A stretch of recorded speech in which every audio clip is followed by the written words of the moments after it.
أعوذ بالله من الشيطان الرجيم. بسم الله الرحمن الرحيم. إن الله يأمر بالعدل والإحسان وإيتاء ذي القربى وينهى عن الفحشاء والمنكر والبغي يعظكم لعلكم تذكرون. وأوفوا بعهد الله إذا عاهدتم ولا تنقضوا الأيمان بعد توكيدها وقد جعلتم الله عليكم كفيلا إن الله يعلم ما تفعلون. ولا تكونوا كالتي نقضت غزلها من بعد قوة أنكاثا تتخذون أيمانكم دخلا بينكم أن تكون أمة هي أربى من أمة إنما يبلوكم الله به وليبينن لكم يوم القيامة ما كنتم فيه تختلفون. صدق الله العظيم. إن الله يأمر بالعدل والإحسان وإيتاء ذي القربى. بے شک اللہ حکم کرتا ہے عدل کرنے کا، انصاف کرنے کا، برابری کرنے کا، والاحسان نیکی حسن سلوک کرنے کا، وإیتاء ذی القربى رشتہ داروں کو دینے کا، وینہی عن الفحشاء والمنکر والبغی اور اللہ اس بات سے روکتا ہے فحش، بدکاری، نامعقول، بری بات، والبغی شرکسی، ظلم سے۔ یعظکم لعلکم تذکرون تم کو ایک نصیحت کی جاتی ہے تاکہ تم نصیحت حاصل کرنے والے لوگ ہو جاؤ۔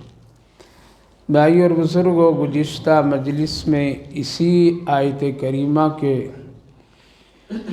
دو باتوں اور دو حکم پر گفتگو ہوئی تھی۔ جیسا کہ عرض کیا تھا کہ یہ آیت بہت ہی مشہور و معروف آیت ہے۔ دنیا میں ہر ایک خطیب جمعہ کے دن خطبہ کے آخری حصے میں، آخری گفتگو میں اللہ کی اس آیت کریمہ کو، اس بابرکت آیت کو پڑھتے ہیں۔ آج بھی پڑھے ہوں گے، سنا؟ ہر ایک خطیب آخری میں یہ آیت کریمہ کا پیغام امت کے سامنے پیش کرتے ہیں، کیونکہ اس میں جیسا کہ عرض کیا تھا کہ یہ کسی مفتی کا حکم نہیں ہے، بلکہ یہ حکم کس کا ہے؟ اللہ کا۔ اور اللہ اپنے نام لے کر کے فرما ان اللہ یأمر۔ اسی لیے بڑے بڑے صحابہ کرام رضوان اللہ عنہم اجمعین اور اکابر و اسلاف بزرگان دین کے اس بات پر اتفاق ہے کہ قرآن کریم کی یہ آیت کریمہ بہت جامع ہے اور ایک انسان کی زندگی کا پورا خلاصہ کرنے اور نہ کرنے کے سلسلے میں اللہ نے اس میں رکھ دیا ہے۔ اور ہم اور آپ سر سے لے کر کے پاؤں تک، صبح سے لے کر کے شام اور شام سے لے کر کے صبح تک، اور یوں کہہ لیجئے ماں کے گود سے لے کر کے قبر کی گود تک انہی 6 باتوں کے درمیان ہماری زندگی کی گاڑی گھومتی ہے، اور یہ 3 باتیں کرنے کا اور 3 باتیں نہ کرنے کا۔ ان 3 باتوں جس کو کرنے کا حکم دیا گیا ہے، اگر ایک مسلمان بڑی دیانت امانت کے ساتھ بہت ہی پابندی کے ساتھ اللہ کے لیے اگر کر لے تو وہ ایک بہترین انسان کہلا سکتا ہے، بہترین مسلمان کہلا سکتا ہے، اللہ کے نزدیک بہترین بندہ کہلا سکتا ہے۔ اور 3 باتیں جن سے اللہ نے روکنے کا کہا ہے، اگر وہ رک جائے تو دنیا سے بے حیائی، برائیاں، فحش ساری چیزیں کیا ہو جائیں؟ ختم ہو جائیں۔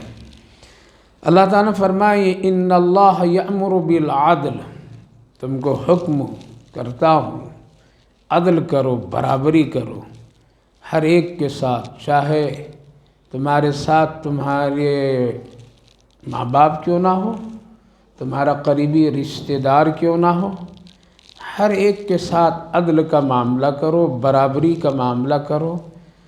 زندگی کے ہر شعبے میں اس چیز کی ضرورت پڑتی ہے، اور ماں باپ کے ساتھ، بھائی بہنوں کے ساتھ، تاجر کو گاہک کے ساتھ، گاہک کو تاجر کے ساتھ، استاد کو شاگرد کے ساتھ، شاگرد کو استاد کے ساتھ، آقا کو غلام کے ساتھ، غلام کو آقا کے ساتھ، چرواہے کو جانوروں بکریوں کے ساتھ، سب کے ساتھ برابری کا معاملہ کرنے کا حکم دیا۔ اگر یہ سبق اور یہ تعلیم انسان اپنے اندر داخل کر لے تو پھر کہیں کوئی جھگڑا، کہیں نا اتفاقی، کسی کا حق مارنے کا کام نہیں ہو سکتا ہے۔ لیکن اس وقت میں ہم اور آپ اس حالات میں ہیں کہ ہر ایک آدمی سمجھتا ہے کہ ہمارا حق ہے، ہم کسی کو اپنا حق دیں گے نہیں، ہماری طاقت ہے، ہم اپنی طاقت سے کسی کو بڑھ کر کے دیں گے نہیں، ہم اچھے ہیں وہ برے ہیں تو اس کو کیوں ہم حق دیں گے۔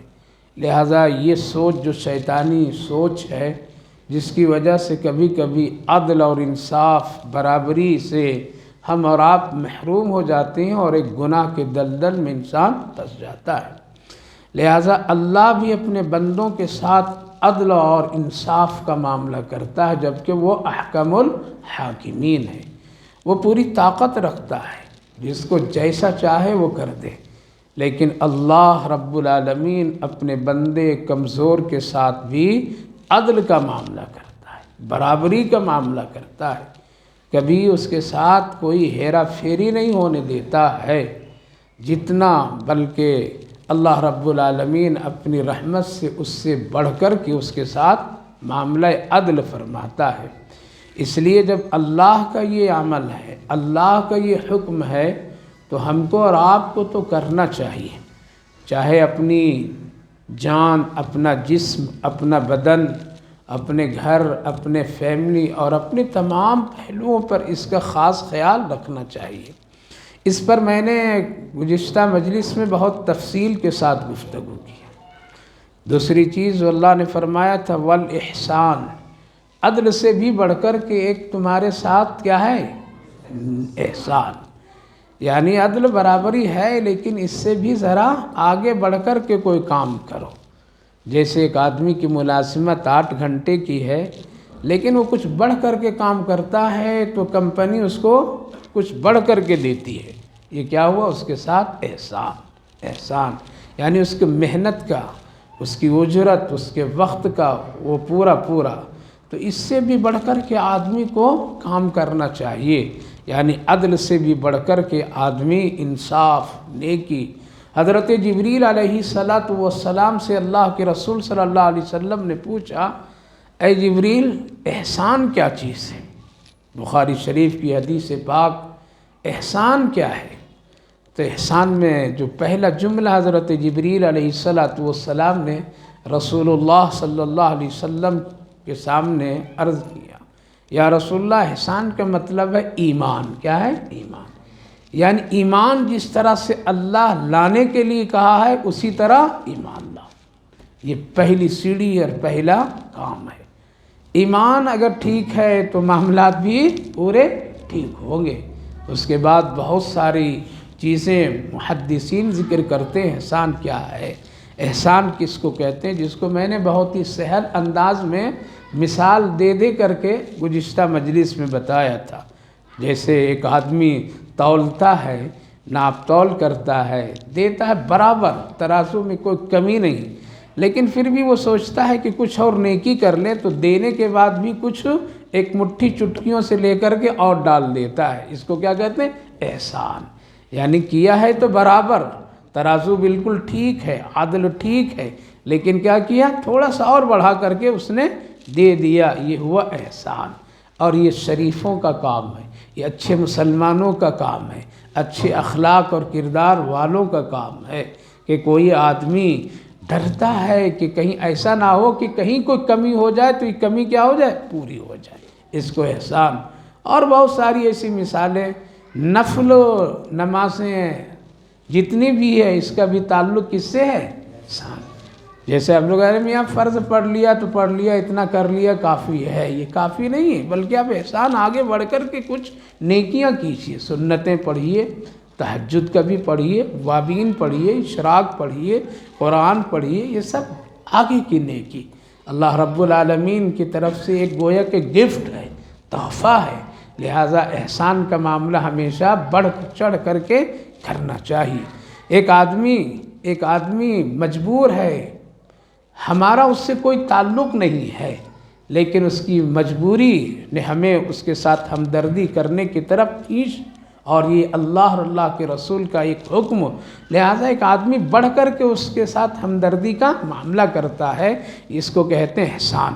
جیسے نبی کریم علیہ السلام جب ایک مرتبہ صبح ابھی سورج نکلا بھی نہیں ہے، آپ بیت اللہ شریف کی طرف آ رہے ہیں، لیکن ایک راستے ہی میں ایک بڑھیا جو تھی، جو سامان باندھ کر کے بیٹھی ہوئی تھی، اللہ کے رسول صلی اللہ علیہ وسلم دیکھیں تو یہ بڑا پریشان حال ہے، اس کے پاس ایک سامان کی گٹھری ہے، بھاری ہے۔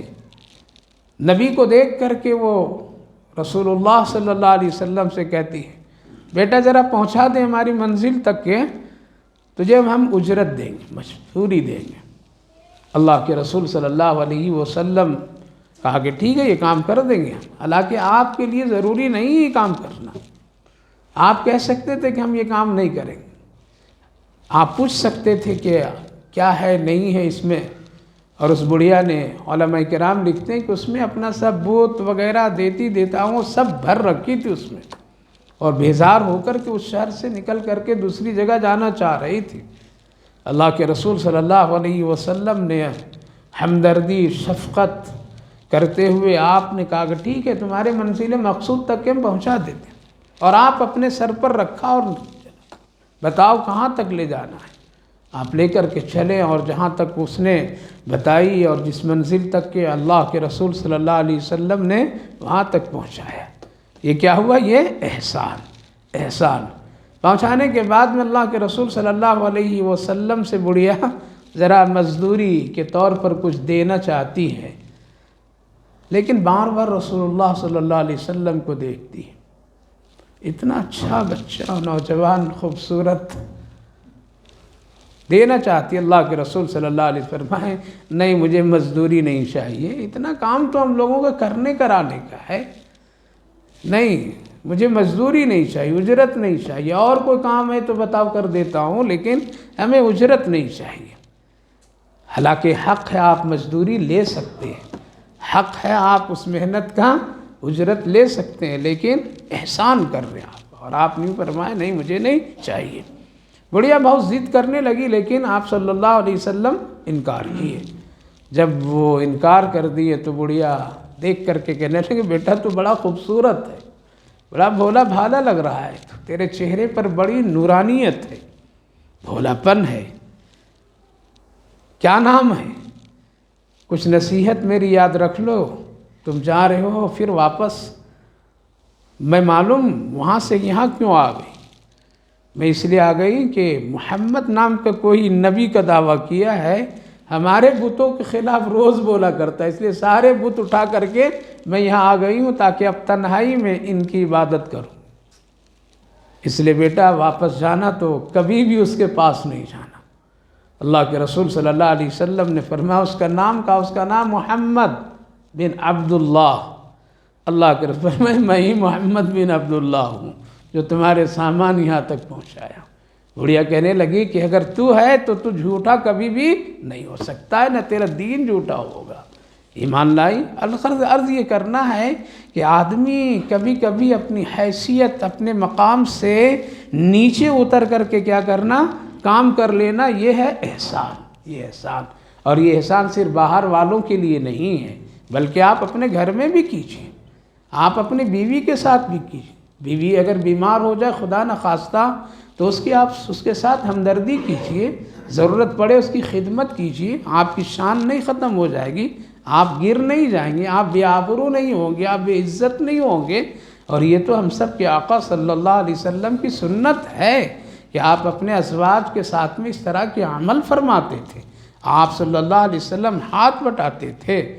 تو یہ احسان کا معاملہ کہاں، اپنی بیویوں کے ساتھ کیجیے، اپنے بچوں کے ساتھ کیجیے۔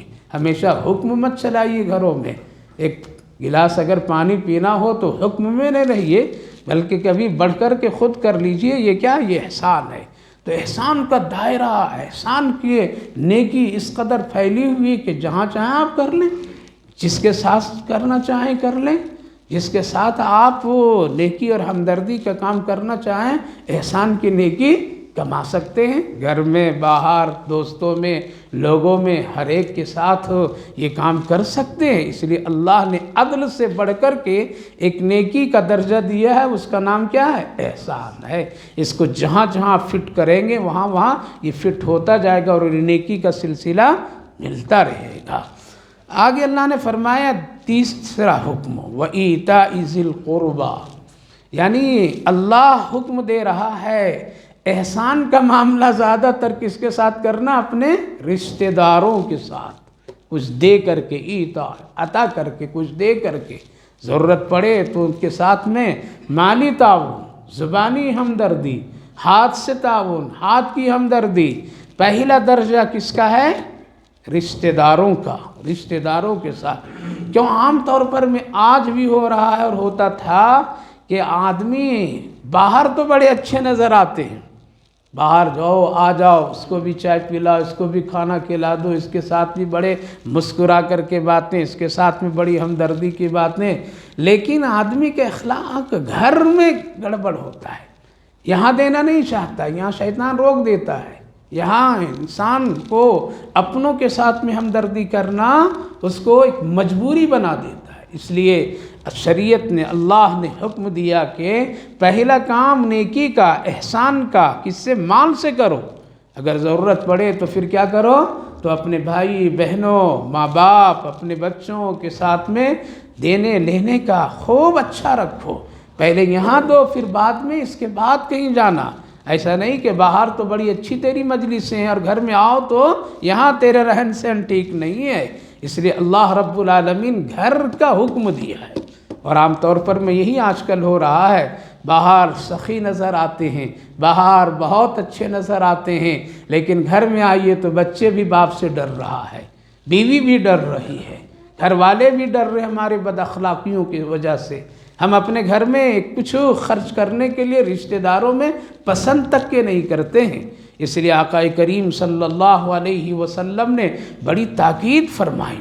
حضرت ابو ہریرہ حضرت عبداللہ ابن عمر رضی اللہ عنہ نے نبی کریم علیہ السلام سے پوچھا، یا رسول اللہ، باپ کا حق کیا ہے؟ تو آپ نے احسان کے طور پر میں بتائیں، یہ حق ہے کہ تم ان کے سامنے آواز سے نہ گفتگو کرنا، ان کے سامنے چیخ و پکار نہیں کرنا، ان کے آگے مت چلنا، ان کے بیٹھنے سے پہلے مت بیٹھنا، ان کے کھانے سے بھی پہلے مت کھانا۔ یہ ساری چیزیں بتاتے بتاتے آپ نے فرمایا کہ ان کے دوستوں کے ساتھ میں بھی کیا کرنا، ہمدردی کا معاملہ کرنا۔ اس لیے ایک موقع پر حضرت ابو ہریرہ رضی اللہ عنہ حضرت عمر رضی اللہ عنہ کے گھر تشریف لے گئے۔ بیٹے تھے حضرت عبداللہ ابن عمر، آپ بہت ہی اکرام کیے، بڑی عزت کیے، احترام کیے، استقبال کیے۔ حضرت ابو ہریرہ رضی اللہ عنہ کہنے لگے اس لائق تو میں نہیں ہوں کہ جتنا تم میرے ساتھ میں کر رہے ہو۔ جواب دیے کہ ابو ہریرہ میں نے خود اپنے آنکھوں سے دیکھا کہ میرے والد حضرت عمر رضی اللہ عنہ تیرے ساتھ اسی طرح کا معاملہ کرتے تھے، اس لیے میرا فرض بنتا ہے کہ میں بھی آپ کے ساتھ ایسا معاملہ کروں۔ یہ کیا ہے؟ یہ احسان کا معاملہ ہے۔ آقا کریم صلی اللہ علیہ وسلم عید کے موقع پر آپ حضرت ام المومنین عائشہ صدیقہ اور اپنے تمام ازواج سے پوچھا کرتے تھے کہ تمہاری سہیلیاں کون کون ہیں، ان کو بھی کچھ تحفے تحائف بھیج دو تاکہ ان کی بھی دل جوئی ہو۔ یہ کیا ہے؟ یہ احسان کا معاملہ ہے۔ تو میرے بھائیو بزرگوں، آج اپنوں میں زکوٰۃ، صدقات اور اسی طرح کوئی ہمدردی، خیر خواہی کرنا بڑا مشکل ہے۔ باہر دوستوں کے ساتھ بڑے اچھے، دوستوں کی مجلسوں میں ہم بڑے خوبصورت نظر آتے ہیں، دوستوں کے سامنے ہمارا معاملہ بڑا اچھا لگتا ہے، وہاں بڑی نرم گفتگو، بہت ہی لذاذت اور بہت ہی محبت کی گفتگو، لیکن یہ زبان باپ کے سامنے کڑوی ہو جاتی ہے، یہ زبان ماں کے سامنے کڑوی ہو جاتی، بھائیوں کے ساتھ میں کڑوی ہو جاتی ہے، رشتہ داروں کے ساتھ میں یہ زبان پھسل جاتی ہے، پڑوسیوں کے ساتھ میں یہ زبان بد کردار ہو جاتی ہے۔ حالانکہ حق یہ ہے کہ پہلے ہم اپنے رشتہ داروں کے ساتھ ہمدردی، حسن سلوک، اسی لیے شریعت میں کہیں کوئی گنجائش نہیں ہے کہ اپنوں کو محروم کر کے آپ دوسروں کا خیال کیجیے۔ جب آپ کے اپنے ٹھیک ہیں تو الحمدللہ پھر حق دوسروں کا بنتا ہے۔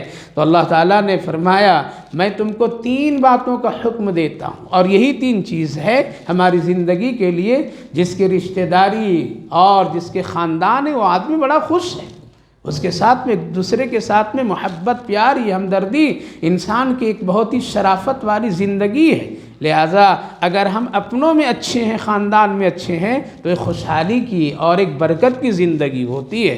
لہٰذا یہ 3 کام اگر انسان کر لے، عدل کا معاملہ اپنی ذات کے ساتھ، یعنی اچھا کھائیے، برا غیر غلط کھا کر کے اپنے جسم کے ساتھ میں نا انصافی کا معاملہ نہیں کیجیے، دوسروں کے ساتھ میں اسی طرح سے احسان کا معاملہ کیجئے، رشتہ داروں کے ساتھ میں لینا دینا کیا کیجئے، اور اس کے ساتھ ہمدردی سلوک کے ساتھ پیش آیا کیجئے۔ 3 حکم۔ آگے جن چیزوں سے اللہ نے منع فرمائے وہ یہ ہے وَيَنْهَا عَنِ الْفَحْشَاءِ، اے لوگو ہم تم کو روکتے ہیں اس بات سے کہ تم بدکاری کے کام کرو، فحش کام کرو، بے حیائی کا کام کرو۔ بے حیائی کس کو کہتے ہیں؟ فحش کس کو کہتے ہیں؟ ایسا گناہ جو کھلا کرے اور کرنے والا شرم محسوس نہ کرے، اس کو کیا کہتے ہیں؟ بے حیائی اور فحش کہتے ہیں۔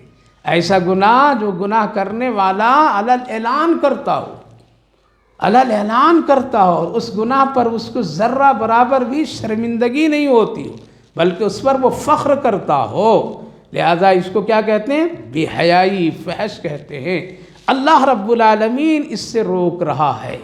آج پورا معاشرہ اسی طرح کا ہے، بے حیائی گھر گھر میں ہے، بے حیائی گلی گلی کوچوں میں ہے، بے حیائی کے کام کرنے والے شرم تک کے محسوس نہیں کرتے، اس کے دل میں ذرہ برابر بھی اللہ کا ڈر اور خوف نہیں ہوتا ہے کہ پتہ نہیں ہم اس گناہ کو کر کے کیا کریں گے، کیا لوگوں پر اس کا اثر ہوگا۔ کل کے تو جانور بھی شرما جاتے تھے اس طرح کے گناہ کرنے سے، اب تو انسان شرماتا ہی نہیں ہے۔ ایک ہی جگہ پر بیٹھ کر کے سارے لوگ بھی حیائی فحش کے کاموں میں مبتلا ہے، صرف کرنے کا نہیں بلکہ علماء مفسرین لکھتے ہیں کہ ایک آدمی فحش کام کر رہا ہے لیکن ایک آدمی کرتا نہیں لیکن دیکھتا بھی ہے، تو یہ بھی اس جرم میں شامل ہے۔ آج ایک طبقہ کرنے والے ہیں اور ایک طبقہ دیکھنے والے ہیں، دیکھنے والوں کا طبقہ زیادہ ہے اور یہ زیادہ خطرناک ہے۔ یہ کیا ہے؟ یہ زیادہ خطرناک ہے، یہ خفیہ معاملہ ہے، یہ سمجھتا ہے کہ ہم کو کوئی بھی نہیں دیکھ رہا ہے، لہذا وہ فحش، بدکاری، بے حیائی کی چیزوں کو بہت ہی شوق سے دیکھتا رہتا ہے۔ تھوڑی دیر کے لیے باہر کے معاملے میں کبھی کبھی ذرا حیا شرم کی کیفیت پیدا ہو جاتی ہے، لیکن جو خفیہ گناہ کرتے ہیں، خفیہ طور پر میں بے حیائی کا عمل کرتے ہیں، بے حیائی کی چیزوں کو دیکھتے ہیں، یہ زیادہ خطرے کی چیز ہے۔ اس لیے اس وقت میں 2 حالات ہیں انسانوں کے اور خصوصاً مسلمانوں کے بھی، کہ ایک تو یہ ہے وہ بھی غیروں کے طرح غیروں کے طرح وہ بھی اپنی زندگی کو ڈھال کر کے اسی طرح بننے کی کوشش میں آ کر کے بے حیائی، بدکاری، زناکاری، یہ ساری چیزوں میں اس قدر دلدادہ نوجوانوں کے طبقہ، لڑکے لڑکیوں کے ایک بڑا جھنڈ اس کی طرف جا رہے ہیں، جو اللہ اکبر لگتا ہے کہ شاید کہ یہ ٹریننگ حاصل کر رہے ہیں جہنم میں جانے کے لیے، اور لوگ اس کا کچھ سپورٹ کر رہے ہیں کہ ٹھیک ہے تم یہ کرو، تیرے ساتھ ہم بھی جہنم تو بھی جہنم۔ اس طرح سے آج مسلمانوں کے معاشرے میں گناہ لوگ کر رہے ہیں، دلیری کے ساتھ میں سنت کے خلاف لوگ کر رہے ہیں، اللہ کے رسول کے خلاف کر رہے ہیں، جیسے کہ کوئی یہیں پڑھ لکھ کر کے وہ گناہ کرنے کے تربیت حاصل کر کے آئے ہوں اور وہ کام کر رہے ہیں اور لوگ اس کا سپورٹ کر رہے ہیں۔ زمانہ ایسا ہے، کرنا پڑتا ہے۔ ارے زمانے میں ایمان نہیں چلتا ہے، زمانے کے تابع ایمان نہیں ہے، زمانے کے تابع اسلام نہیں ہے، زمانے کے تابع محمد عربی صلی اللہ علیہ وسلم کی شریعت نہیں ہے، بلکہ ایک ایمان والا شریعت کے تابع ہے، ایمان والا اسلام کے تابع، ایمان والا قرآن کے تابع ہے، نہ کہ وہ ہمارے تابع ہیں۔ اور یاد رکھیے وہ ہمیشہ ایک ہی حالات پر رہتے ہیں۔ اسلام میں کبھی کوئی لچک ایسی نہیں ہے کہ وہ عدل بدل ہواؤں موسم کی طرح ہوتے رہے، زمانہ جس طرف سے جائے اسی طرح اسلام اور اسلام کے ہوائیں نہ۔ اسلام اٹل ہے، محمد عربی صلی اللہ علیہ وسلم کی شریعت اٹل ہے، قیامت تک کے لیے ہے، اس میں کہیں جھول اور کوئی اس میں کمی نہیں ہے۔ اس لیے یہ کہہ کر کے آدمی گناہ کرتا ہے، زمانہ ہے، کرنا پڑتا ہے۔ اللہ غفور الرحیم ہے، معاف کر دے گا۔ اگر یہ سبق ہے تو یہ کس کا سبق ہے؟ یہ شیطان کا سبق ہے۔ غفور الرحیم تو ضرور ہے اللہ، لیکن وہ قہار اور جبار بھی ہے۔ اللہ جنت بھی بنایا ہے تو جہنم بھی بنایا ہے، ایسا نہیں ہے کہ جہنم نہیں بنایا، اسے ایک ہی جنت، جو چاہو کر لو، جیسا چاہو کر لو۔ اس لیے میرے بھائیو بزرگوں، یہ سبق، یہ تسلی، یہ سوچ کہ زمانہ ہے، کرنا پڑتا ہے، ماحول ہے، کرنا پڑتا ہے، ابھی چھوٹے ہیں، کرنا پڑتا ہے، رشتہ داری ہے، کرنا پڑتا ہے، قبر میں تنہا ہوں گے، قبر میں تنہا ہوں گے۔ اس لیے دین ہمیشہ اٹل، شریعت محمد صلی اللہ علیہ وسلم اٹل، اس میں کوئی عدل بدل کی کیفیت نہیں ہے۔ واقعہ کبھی سنایا ہوگا کہ ہمارے ایک بڑے بزرگ گزرے دیوبند، ان کے محلے کی ایک عورت جن کی عمر 70 کے قریب، اس سے بھی زیادہ، حضرت کی بھی عمر اس سے بھی زیادہ، لوگ ان کے ہاتھ میں بیعت ہوتے تھے، مرد بھی اور عورتیں بھی آتی تھیں۔ آپ مردوں کو اعلیٰ اعلان بیٹھ کر کے سامنے بیعت کر لیتے تھے، عورتوں کو پردے میں بیعت کیا کرتے تھے۔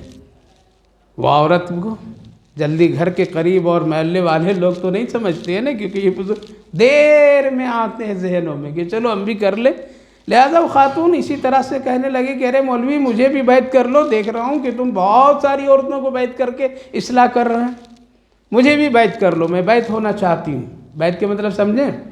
بیعت اس کو کہتے ہیں کہ کسی اللہ والے کی نگرانی میں اپنے آپ کو رکھنا۔ نگرانی، ایک تو اللہ ہے نگراں، لیکن کسی اللہ کے خاص بندے کی نگرانی میں اپنے آپ کو رکھنا۔ کوئی گناہ ہو جائے ان سے مشورہ کرنا، کوئی دل میں ایسی کیفیت آ جائے ان سے اصلاح کر لینا، اور وہ ان کے اوپر نظر رکھتے ہیں۔ جس طرح سے ایک ڈاکٹر، فیملی ڈاکٹر ہوتے ہیں کہ بیمار ہو جائے تو فوراً اس کے پاس ہم جاتے ہیں، فوراً اس سے مشورہ کرتے ہیں، دوا لیتے ہیں، علاج ان سے کرتے ہیں، اور یہ کہتے ہیں یہ میرا فیملی ڈاکٹر ہے۔ اسی لیے جسم کے دو حصے ہیں، ایک حصہ یہ بدن، خون، ہڈیاں، اور ایک حصہ روح ہے۔ روح کے لیے کسی سے بیعت ہو جانا، یعنی وہ اصلاحی تعلق پیدا کرنا۔ تو ارے مولوی مجھے بھی بیعت کر لے، حضرت نے فرمایا عصر کے بعد آ جانا۔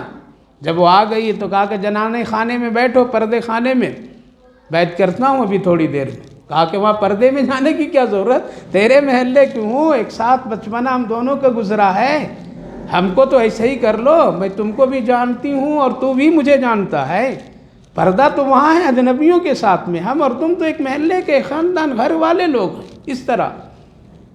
اور اس سے بھی بڑھ کر کے بات یہ ہے کہ تو بھی بوڑھا، ہم بھی بوڑھی، ہماری بھی عمر دیکھو کتنی ہے، تو بھی بوڑھا ہے، تو یہاں بوڑھا بوڑھی میں پردہ کیا ہے؟ جواب کیا خوبصورت دیے ہیں ہم بوڑھا تو بوڑھی، لیکن محمد عربی صلی اللہ علیہ وسلم کی شریعت بوڑھی نہیں ہے، وہ ہمیشہ یکساں ہے۔ وہ زمانے کی ہوا میں نہیں الٹ پلٹ ہو جاتے۔ جو لوگ ہواؤں میں پلٹ جاتے ہیں، زمانے کے رخ میں چلے جاتے ہیں، ان کا ایمان، ان کا عمل، ان کا کردار گڑبڑ ہو جاتا ہے۔ لہذا آج ہم لوگ بہت سارے ایسے گناہ یہ سوچ کر کے، یہ کہہ کر کے، یہ تسلی دے کر کے کرتے ہیں، زمانہ ہے لہذا کرنا پڑتا ہے، زمانہ ہے ایسا کپڑا پہننا پڑتا ہے، زمانہ ہے اس لیے بے پردہ چلنا پڑتا ہے، زمانہ ہے اس لیے ہم کو شادی بیاہ میں اس طرح کے کام کرنے پڑتے ہیں۔ بے حیائی ہے، چاہے زمانہ کتنا بھی بدل جائے۔ اس لیے فحش کام، ایسا گناہ کا کام کرنا جس سے لوگوں کو ترغیب مل جائے، اس کو بھی ہمت مل جائے، اس کو بھی حوصلہ مل جائے، اور کرنے والا ذرہ برابر بھی اس کے اندر میں شرمندگی کی کیفیت نہ پیدا ہو، اس کو کیا کہتے ہیں؟ بے حیائی کہتے ہیں، فحش کام کہتے ہیں۔ یہ سنگین گناہ ہے، خطرناک گناہ ہے۔ اپنی ذات سے کوئی گناہ کا دروازہ مت کھولیے، اپنے بال بچوں کے ذریعے سے اپنے خاندان میں کوئی گناہ کا دروازہ مت کھولیے، تنہائی میں بھی اس کا عادی مت بنیے، اور لوگوں میں بھی اس کی عادت مت ڈالیے۔ یہ بہت خطرناک گناہ ہے، بہت خطرناک گناہ ہے۔ اسی لیے نبی کریم علیہ السلام نے بے حیائی، بدکاری کے جتنے بھی راستے اور دروازے ہو سکتے تھے، اللہ کے رسول صلی اللہ علیہ وسلم اس کو دور ہی سے بند کر دیا، وہی ختم کر دیا۔ اسی لیے علماء کرام کے یہ اتفاق ہے قرآن کریم کی آیت کریمہ کے روشنی میں کہ ہر وہ کام جس سے بے حیائی پیدا ہو جائے اس کو مت اختیار کرو، چاہے وہ پڑھنے کا ہو، چاہے وہ کتاب سے ہو، چاہے وہ آنکھوں سے دیکھنے سے ہو، چاہے وہ کان سے سننے سے ہو، چاہے مجلس میں شریک ہونے سے ہو، ان ساری چیزوں سے کیا کرو؟ بچو۔ جب بچ جاؤ گے تو پھر کیا ہوگا؟ اس سے تمہارے اندر میں بے حیائی کی کیفیت نہیں پیدا ہوگی۔ اس لیے اللہ رب العالمین نے یہاں روک لگا دیا کہ ہم تم کو روکتے، یہ کسی مفتی کا حکم نہیں بلکہ اللہ کا حکم ہے۔ وَيَنْهَا عَنِ الْفَحْشَاءِ وَيَنْهَا عَنِ الْفَحْشَاءِ وَالْمُنْكَرِ، اور نامعقول باتیں مت کیا کرو، نامعقول باتیں، ناپسندیدہ کام، ناپسندیدہ باتیں مت کیا کرو، مت کیا کرو۔ جس بات سے لوگوں کو تکلیف ہو جائے، جس بات سے لوگوں میں جھگڑا پیدا ہو جائے، جس بات سے لوگوں میں اختلاف پیدا ہو جائے، جس بات کے ذریعے سے تمہارے ایمان میں فرق آ جائے، جس وجہ سے تمہارے اندر تکبر پیدا ہو جائے، جن باتوں کے ذریعے سے دوسرا تمہاری وجہ سے ذلیل اور رسوا ہو جائے، ایسی باتیں نامعقول مت کیا کرو۔ یہ جھگڑے کی ذریعہ ہے۔ آپ کسی کو کچھ کہہ دیں گے تو کیا ہوگا؟ جھگڑا ہوگا۔ بے وجہ کہ کسی کو الزام لگا دیں گے، جھگڑا ہوگا۔ تہمت لگا دیں گے، جھگڑا ہوگا۔ کسی کو ذلیل آپ کریں گے تو جھگڑا ہوگا۔ لہذا یہ جھگڑا، فتنہ آج جو دنیا میں ہے، اس کی خاص وجہ کیا ہے؟ ہم اور آپ نامعقول باتیں کرتے ہیں، الزام تراشی کرتے ہیں، بہتان تراشی کرتے ہیں، مذاق کرتے ہیں تو بہت ہی فحش اور کھل کر کے مذاق کرتے ہیں، جب چاہتے ہیں کسی پر الزام لگا دیتے ہیں۔ یہ ساری چیزوں سے آدمی کے کردار، آدمی کی حیثیت اللہ کی نظر سے بھی گرتا ہے اور ساتھ ساتھ لوگوں کی نظر سے۔ اس لیے نامعقول باتیں کبھی بھی نہیں کرنا چاہیے، کبھی بھی اپنے آپ میں ایک عاجزی کی کیفیت رکھنی چاہیے۔ رسول اللہ صلی اللہ علیہ وسلم ایک موقع پر اپنے ازواج امہات المومنین کے ساتھ تشریف فرما تھے۔ مشورتاً کچھ بات چیت چل رہی تھی، ہر ایک بیوی سے آپ کچھ نہ کچھ بات گفتگو فرما رہے تھے، کوئی ایک بات پر رائے مشورے کی کیفیت چل رہی تھی۔ سب سے پوچھ رہے تھے، حضرت ام المومنین عائشہ صدیقہ رضی اللہ عنہا سے بھی آپ نے پوچھا۔ پوچھنے پر حضرت ام المومنین عائشہ صدیقہ رضی اللہ عنہا ایک مشورتاً ایک بات کہی، اس پر ایک اور بیوی حضرت ام المومنین حضرت صفیہ رضی اللہ عنہا، انہوں نے حضرت ام المومنین عائشہ صدیقہ رضی اللہ عنہا کی بات، ان کی رائے کے خلاف رائے دی تھی، تاکہ یہ بات ٹھیک نہیں ہے، مناسب نہیں ہے۔ حضرت ام المومنین عائشہ صدیقہ رضی اللہ عنہا کو ذرا یہ بات اچھی نہیں لگی، اور جس کی وجہ سے چونکہ نبی کی بڑی محبوب بیوی تھی، رسول اللہ صلی اللہ علیہ وسلم آپ سے بہت ہی محبت فرماتے تھے، اور دوسرے ازواج مطہرات بھی آپ کی قدر و عزت کرتے تھے، اس بنیاد پر آپ بڑے ذہین تھیں، آپ کے ذریعے سے حدیث بہت آئی ہے، آپ کے ذریعے سے نبی کے گھر اور آپ کے اخلاق اور ازواجی زندگی کے مسائل بہت آئے ہیں، اسی لیے دوسرے بیویاں بھی قدر کیا کرتی تھیں۔ تو حضرت ام المومنین عائشہ صدیقہ رضی اللہ عنہا نے ایک جملہ کہی، اے ناٹی، یعنی قد کے اعتبار سے حضرت ام المومنین چھوٹی ناٹے قد کی تھی، اسی لیے اس چیز کو سامنے رکھ کر کے اے چھوٹے قد کے تو کیوں آگے بڑھ کر کے بات کرتی، اس طرح کے حدیث کا ایک مفہوم ہے۔ حضرت ام المومنین صفیہ رضی اللہ عنہا کے دل میں جھٹکا سا لگا، یہ کیا ہے، یہ بات نامعقول ہے، یہ ناپسندیدہ عمل ہے۔ کسی کو آپ ٹھیک ہے، آپ اس کی رائے کو انکار کر سکتے ہیں، لیکن اس کے کسی حیثیت کو بتا کر کے نہیں کہ اے کالا ہٹ جاؤ، اے ناٹا ہٹ جاؤ، اے لنگڑا لولا ہٹ جاؤ، اے غریب ہٹ جاؤ، اے فلاں ہٹ جاؤ، ایسا نہیں کہہ سکتے آپ یہ کہہ سکتے ہیں کہ آپ کی بات یہاں پر ٹھیک نہیں لگ رہی ہے، اس میں زیادہ خیر نظر نہیں آ رہا ہے، اس حالت میں آپ کی بات سے ہم اتفاق نہیں کر سکتے ہیں، یہ سب تو کہہ سکتے ہیں، لیکن کالے کو کالے مت کہیے، چھوٹے کو چھوٹا مت کہیے، لولے کو لیڑا مت کہیے، کسی کے پیشے سے اس کو ذکر مت کیجئے، یہ سب نامعقول بات ہے، کیونکہ اس سے جھگڑے کے دروازے کھلتے ہیں، اس سے نا اتفاقیاں ہوتی ہیں، اس سے محبت ختم ہو جاتی ہے، اس سے دشمنی پیدا ہوتی ہے، اور یہ ساری چیزیں کس کا ہے، شیطان کا عمل ہے۔ اسی لیے اللہ نے فرمایا عن الفحشاء والمنکر، حضرت ام المومنین عائشہ صدیقہ رضی اللہ عنہ کی جملے پر اللہ کے رسول صلی اللہ علیہ وسلم تھوڑی دیر کے لیے آپ بے قرار ہو گئیں، اور آپ نے یوں فرمایا، اے عائشہ، تو نے ایسا گناہ کر دی ہے کہ تیرے اس گناہ کو حجاز کے سمندروں میں اگر ڈال دیا جائے تو سارے پانی خارا خارا ہو جائے گا۔ ایسا یہ حق نہیں ہے نبی کے سامنے تم کو کہنے، تو بھی بیوی وہ بھی بیوی ہے۔ اللہ نے کسی کو چھوٹا، کسی کو لمبا، کسی کو کالا، کسی کو گورا بنایا ہے، یہ انسان کے اختیار کی چیز نہیں، کسی کو غریب بنایا ہے یہ اللہ کے اختیار ہے، انسان کے اختیار نہیں ہے۔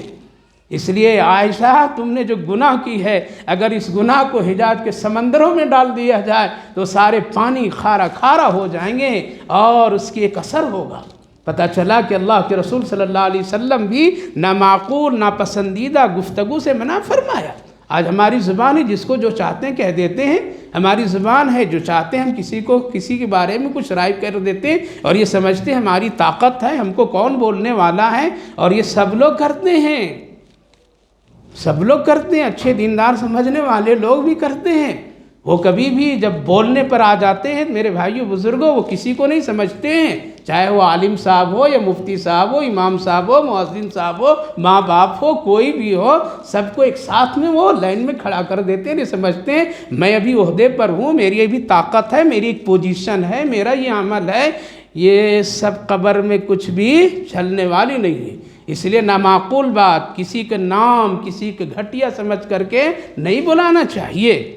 حضرت عمر رضی اللہ عنہ کا بھی واقعہ دیکھیے، اللہ کے رسول صلی اللہ علیہ وسلم کے سامنے صحابہ ہیں، اور آپ کسی بات پر مشورہ لے رہے ہیں سب سے، بڑوں کا یہ حکم ہے، بڑوں کا یہ طرز ہے، بڑوں کا یہ طریقہ ہے کہ آپ اپنی رائے سے تو کام کیجئے، لیکن چھوٹوں سے پوچھ بھی لیا کیجئے تاکہ وہ آپ کا معاون بنے، ان کے دل میں ایک حوصلہ ہو۔ اسی لیے اللہ کے رسول صلی اللہ علیہ وسلم چھوٹے سے چھوٹے درجے کے صحابہ سے بھی آپ کوئی بات پوچھا کرتے تھے تو وہ خوش ہوتے تھے، آقا صلی اللہ علیہ وسلم نے ہم سے یہ بات کہی ہے، یہ بات پوچھی ہے۔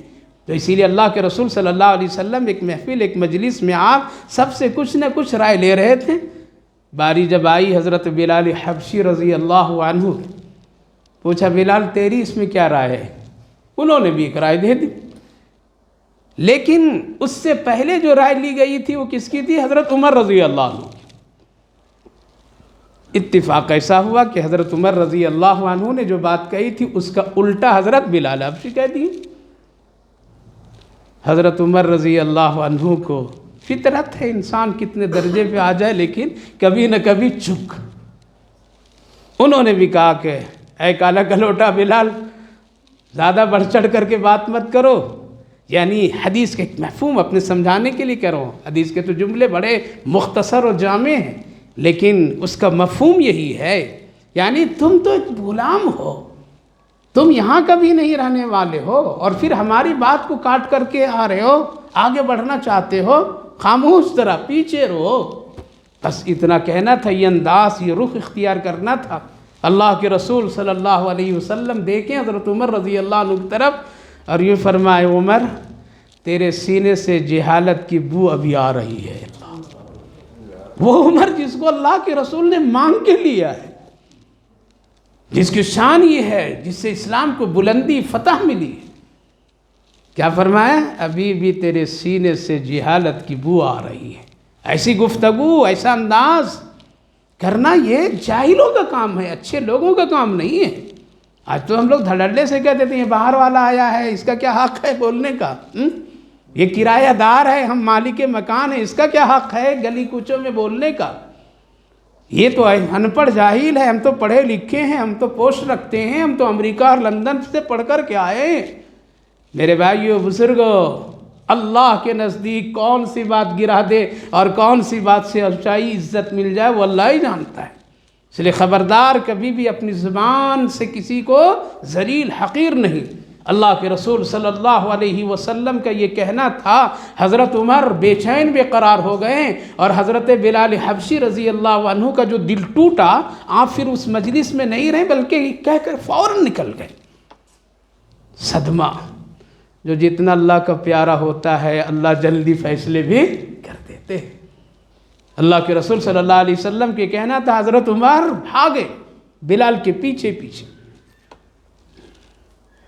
بحث نہیں، ہم لوگ تو تکرار کر دیتے ہیں، کیا جانتے ہیں آپ؟ کچھ نہیں، حضرت بلال کے پیچھے پیچھے کون؟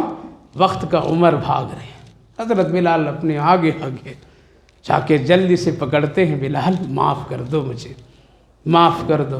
کہا کہ میں نے اسی وقت معاف کر دیا، لیکن فطرت ہے، دل ٹوٹا ہے، صدمہ ہے، جس کے لیے میں نے، جس اللہ کے لیے میں نے اور جس اللہ کی توفیق سے میں نے سب کچھ، آج مجھے وہ ایک کیفیت وہ بتانے لگے، لیکن اے عمر میں نے معاف کر دیا۔ ہم اپنے دل میں وہ نہیں رکھا۔ وہی مسلمان ہے، وہی انسان ہے جو اپنے دل میں قدورت، گندگیاں، حسد، بغض رکھ کر کے قبر تک نہیں لے جاتا ہے کہ ہم معاف نہیں کریں گے۔ جلدی معاف کر دو، اللہ بھی جلدی معاف کر دے گا۔ کہا کہ معاف کر دیا ہوں، جائیے۔ کہا کہ نہیں، ایسے معافی نہیں ہوگی۔ دیکھو میں زمین پر لیٹ جاتا ہوں اور تو یہ کالے کالے پاؤں سے میرے سینے پر رکھ کر کے 2-3 مرتبہ دباؤ، تاکہ وہ جو بدبو اللہ کے رسول صلی اللہ علیہ وسلم فرمائے نا، جہالت کی بو، وہ تیرے پاؤں کے دبانے سے میرے سینے سے نکل جائے، تب مجھے اطمینان ہوگا۔ اللہ اکبر۔ ہے کوئی آج ہے کوئی؟ آج باپ کے ساتھ میں جھگڑا کرنے والے لوگ ہم لوگ ہیں، ان کو ستانے والے لوگ ہیں، ان کو ڈانٹنے پھٹکارنے والے لوگ ہیں۔ بڑوں کی عزت و اکرام چھوٹوں میں اب نہیں ہے۔ وہ تو سمجھتے ہیں کہ ہم تو آج پڑھے لکھے کے زمانے میں، میرا ماں باپ، میرے پڑوسی، یہ سب بوڑھے لوگ، بزرگ تو جاہل لوگ ہیں، لہٰذا کوئی عزت و قدر ہی نہیں ہے، دور دور نظر نہیں آتا ہے۔ اے بلال، میں زمین پر لیٹ جاتا ہوں، میرے سینے پر اپنا وہ کالے کالے پاؤں سے دباؤ، تاکہ وہ بو جو اللہ کے رسول کو محسوس ہوئی ہے میرے سینے سے نکل کر کے ختم ہو جائے، تب میں مطمئن اور اطمینان ہو جاؤں گا۔ حضرت بلال حبشی رضی اللہ عنہ تیار نہیں ہو رہے تھے۔ میرے بھائی بزرگوں، عرض یہ کرنا ہے کہ دیکھیے، یہ ہے تھوڑی سی ایک نامعقول سی بات پر، ناپسندیدہ بات پر، دل کے ٹوٹنے پر، اللہ اکبر، ہمارے اکابر و اسلاف صحابہ رسول اللہ صلی اللہ علیہ وسلم کی سنت اور تمام لوگوں کی یہی طریقہ ہے کہ ہمیشہ اپنی زبان پر کیا کرنا؟ کنٹرول رکھیے، کنٹرول رکھیے، مالداری سے مت بہکنے دیجیے، تعلیم کی وجہ سے زبان کو بے کنٹرول مت کر دیجیے، حسن و جمال کی وجہ سے نہ کنٹرول کیجیے، بلکہ اس کو ہمیشہ اپنے آپ کو بڑا حفاظت۔ اسی لیے ایک نوجوان آ کر کے کہا تھا، یا رسول اللہ، جنت میں جانا چاہتا ہوں، کوئی خاص عمل بتا دیجئے تاکہ میں وہ کر کے جنت میں چلا جاؤں۔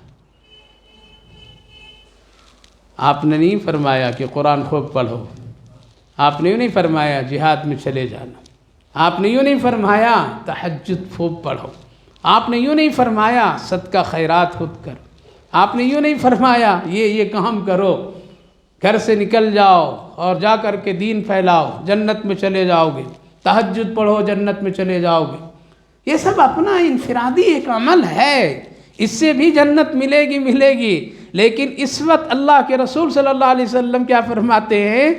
جنت میں جانا چاہتے ہو تو دو چیزوں کی تم میرے ہاتھ میں ضمانت دے دو، محمد بھی جنت کی ضمانت دے دے گا۔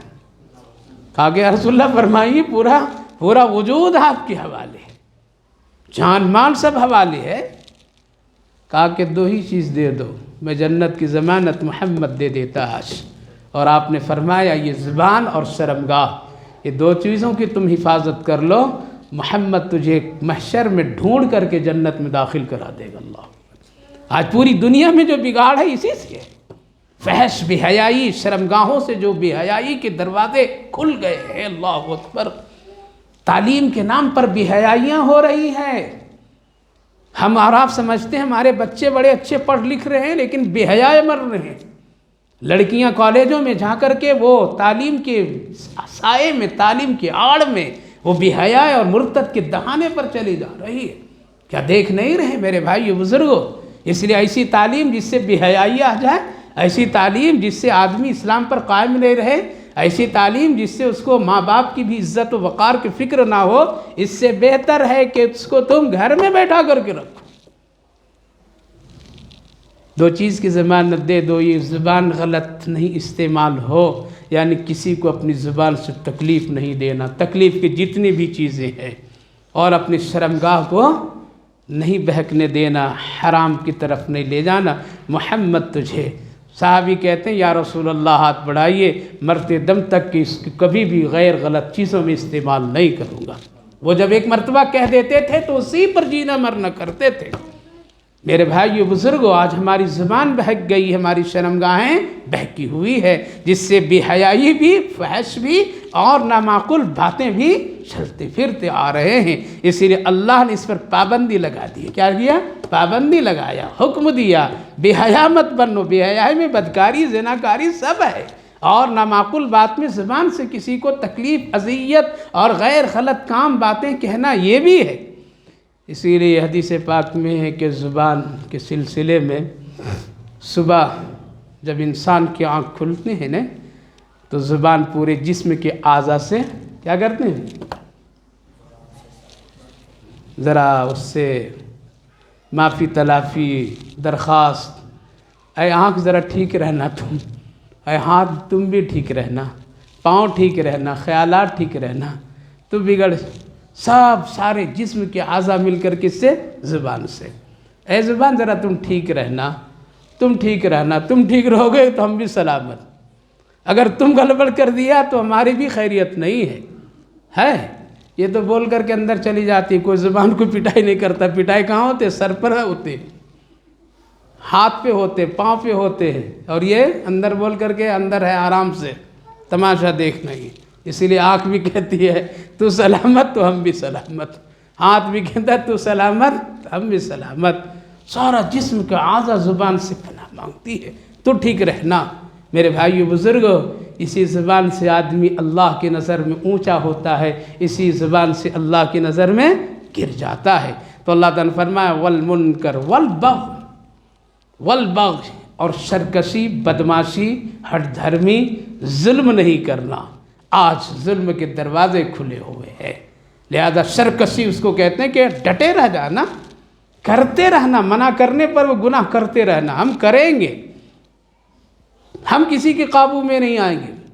اس کو کیا کہتے ہیں؟ اس کو سرکشی، ظلم، فساد، یہ ساری چیزوں سے اللہ نے روکا۔ یہی تو آج چاہیے، اگر ظلم بند ہو جائے، سرکشی بند ہو جائے، ہٹ دھرمی بند ہو جائے، تو اس کے مقابلے میں کیا آئے گا؟ امن آئے گا، سکون آئے گا، عافیت آئیں گے۔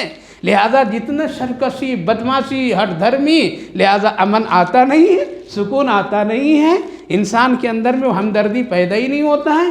لہذا اللہ نے یہاں کسی کا نام نہیں لیا، بلکہ پورے انسانوں کے لیے حکم دیا کہ تم کیا ہے؟ سرکشی سے بچنا، ہٹ دھرمی سے بچنا، ضد پر نہیں اڑے رہنا۔ ایسا لوگ ضد پہ اڑے رہتے ہیں، سرکشی کرتے ہیں، اللہ اکبر، وہ سوچتے ہیں کہ بس ہم ہیں۔ اسی لیے کبھی بھی ضد پر اڑا نہیں رہنا چاہیے، سرکشی کبھی بھی نہیں کرنا کہ ہٹ دھرمی کے طور پر میں نہیں، ہم یہ کریں گے، آپ کچھ بھی کر لیجئے، آپ کا کیا جاتا ہے؟ ہمارا مال، ہماری جان، ہماری طاقت، تم ہوتے کون بولنے والا؟ یہ سرکشی کی علامت ہے۔ کیا ہے؟ سرکشی کی علامت ہے۔ ظلم کسی پر مت کیجیے، چاہے اپنی جان پر ہو، اپنے گھر میں ہو، بیوی بچوں کے ساتھ ہو، کسی پر ظلم و زیادتی نہ کیجیے۔ عہدے پر ہے تو ظلم کسی پر نہ کیجیے۔ اللہ نے ان 3 چیزوں سے منع کیا۔ اگر ان 3 چیزوں سے آدمی بچ جائے تو پھر کیا ہو جائے؟ معاشرہ اچھا ہو جائے گا، معاشرہ ٹھیک اور درست ہو جائے گا۔ آگے اللہ رب العالمین نے فرمایا پھر یعظکم، یہ نصیحت کی باتیں ہیں۔ ایک ہے حکم، اللہ بڑا ہونے کے ناطے کیا کیا؟ حکم کیا۔ یعظکم، مشفق و مہربان ہونے کے ناطے اللہ نصیحت کیا۔ لہٰذا اس سے اور پیارا انداز کس کا ہو سکتا ہے؟ وہ اللہ رب العالمین چاہے تو فرشتے کو حکم دے کر کے زمین پر پٹک دے، زبردستی عمل کرنے پر مجبور کر دے، لیکن کیا ہے؟ یعظکم، نصیحت کون کرتا ہے؟ وہ آدمی کرتا ہے جس کے دل میں درد ہمدردی ہوتی ہے، شفقت کا پہلو ہوتا ہے، جس کے دل کے اندر میں محبت ہوتے ہے۔ تو سب سے زیادہ محبت کرنے والے اپنے بندے سے کون ہے؟ اللہ ہے، اللہ ہے۔ اس لیے ایک چھوٹی سی آیت میں دیکھیے، بڑے ہونے کے ناطے میں نے تم کو پیدا کیا، تم کو میں نے انسان بنایا، تمہیں آنکھیں دی، کان دیا، زبان دی، جسم کا پورا اعضا خد و خال دیا میں نے تم کو، ایک زندگی دی، رنگ و برنگ مزے ذائقے کی چیزیں کھانے پینے کے لیے، بے شمار دنیا میں نعمتیں میں نے دی، رہنے سہنے کے لیے گھر بار دیا، تعلیم تربیت کے لیے ذہن دل و دماغ تجھے میں نے دیا، رشتہ داری دی، خاندان دی، بچے دیے، سب کچھ دیے۔ جب اتنا کچھ میں نے دیا ہے تو میرا حکم، اتنا دینے والا حکم کرے گا نہیں کرے گا؟ اسی لیے آیت کی شروع میں اللہ نے کیا فرمایا؟ ان اللہ یأمر، میرا حکم ہے اس لیے میں نے تم کو دیا ہوں، اور دینے والا حکم کرتا ہے۔ لیکن جب اللہ تعالیٰ اپنے بندے کی کمزوریوں کو دیکھتا ہے تو نصیحت کرتا ہے۔ یعظکم، یہ تم کو میں نے نصیحت کیا ہے، نصیحت کی باتیں کر رہا ہوں، اس سے تمہارے اندر خیر خواہی ہے۔ اسی لیے ایک وعظ، ایک تقریر، بیان کرنے والے کے لیے ضروری ہے کہ وہ نصیحت کرے، نہ کہ جوش جولانی کے ساتھ میں وہ کوئی گفتگو کرے، بلکہ نصیحت کا انداز بڑا پیارا ہوتا ہے، اس میں ہمدردی ہوتی ہے، اس میں شفقت ہوتا ہے، اس میں خیر خواہی ہوتی ہے، اس میں ایک ڈر اور محبت کی کیفیت ہوتی ہے۔ اسی لیے نصیحت، یعظکم، میں تم کو یہ نصیحت کی باتیں کی ہے، اس لیے تم اس نصیحت کو کیا کرو؟ قبول کر لو، لعلکم تذکرون۔ اللہ بھی فرمایا انسان بڑا ہر دھرم ہے، شاید کہ تم کر لو گے۔ کیا کہا؟ اللہ بھی ایک جملے میں بندوں کے سارے حال کو بیان، لعلکم، لعلکم کہتے شاید، اب پورے مجمع میں کوئی ایک کر لے گا، ایک سدھر جائے گا، ایک دو قبول کر لے گا، شاید کہ کر لو گے، اللہ جانتا ہے۔ لعلکم تذکرون، اس لیے نصیحت کو قبول کیجئے، یہ اس رب کریم مہربان مولا کا نصیحت ہے جو احکم الحاکمین ہے، جو سر کے بال سے لے کر کے پاؤں کے ناخنوں تک کے ہمارا اور آپ کو بڑی نعمتیں عطا فرمایا ہے۔ وہ محسن ہے، وہ کریم ہے، وہ سخی ہے، وہ مہربان ہے۔ ایسے لوگوں کی اگر نصیحت قبول نہیں کرو گے تو پھر اللہ کسی ظالم کو بیٹھا کر کے نصیحت کروا دے گا۔ لہذا آج ظالم کہہ رہا ہے تو ہم کیا کر رہے ہیں؟ کرنے کے لیے تیار ہے۔ اس لیے میرے بھائیو بزرگوں، اس آیت کریمہ کو یاد کر لیجئے، بار بار پڑھیے، خیالات میں لائیے، اپنے گھروں میں اس کو نافذ کیجئے، اپنی زندگی میں اس کے 3 بات کرنے کا اور 3 بات چھوڑنے کا، نہیں کرنے کا، 3 بات کرنے کا، عدل برابری، عدل کے برابری اپنی جان، اپنے جسم، اپنی ساری کیفیت میں اور اپنے تمام پہلوؤں میں، احسان بڑھ کر کے نیکی کرنے کی کوشش کرتے رہنا چاہیے۔ یہ نیکیاں کل آخرت میں بہت کام آئے گی۔ اور تیسری بات ہے اپنے رشتہ داروں کے ساتھ پیار و محبت کی زندگی، پیار و محبت اور شفقت سے لینے دینے، ضرورت ایک دوسرے کے ساتھ پوری کرنے والا بنیے۔ نہ کرنے والی بات بے حیائی، بدکاری سے بچی۔ نہیں حضرت کپڑا کھول کر کے ہم نہیں چلتے ہیں، نہیں حضرت، بالکل کپڑے اپڑے ساتھ پورا چلتے ہیں۔ کھلے ہوئے کپڑے کا دیکھنا یہ بھی بے حیائی ہے۔ اس لیے موبائلوں میں بے حیائیاں آئی ہیں، اچھے برے دونوں اس میں ہے۔ اس لیے ان بے حیائی چیزوں سے ہر ایک کو بچنا چاہیے، ہر ایک کو بچنا چاہیے، چاہے وہ عمر دراز شخص ہو یا جوان ہو یا کوئی بھی ہو، ورنہ یہ گناہ کا لت لگ گیا تو پھر ہلاکت اور بربادی کے سوا کچھ بھی نہیں ہے۔ اور اس کے ساتھ ساتھ اپنی زبان سے اچھی باتیں بھلی باتیں کہیے، اور ظلم کسی پر بھی نہ کیجیے۔ ظلم کرنا ایک ظالم کا کام ہے، اور جس پر ظلم کیا جاتا ہے وہ مظلوم کہلاتا ہے، اور مظلوم کی مدد اللہ بڑی جلدی کرتا ہے اور ظالم کی پکڑ بھی کر لیتا ہے۔ یہ اللہ کی نصیحت ہے، اس کو قبول دل و جان سے کر لینا چاہیے۔ اللہ آپ کو بھی توفیق دے، ہمیں بھی اس کی توفیق عطا فرمائے۔ اللہم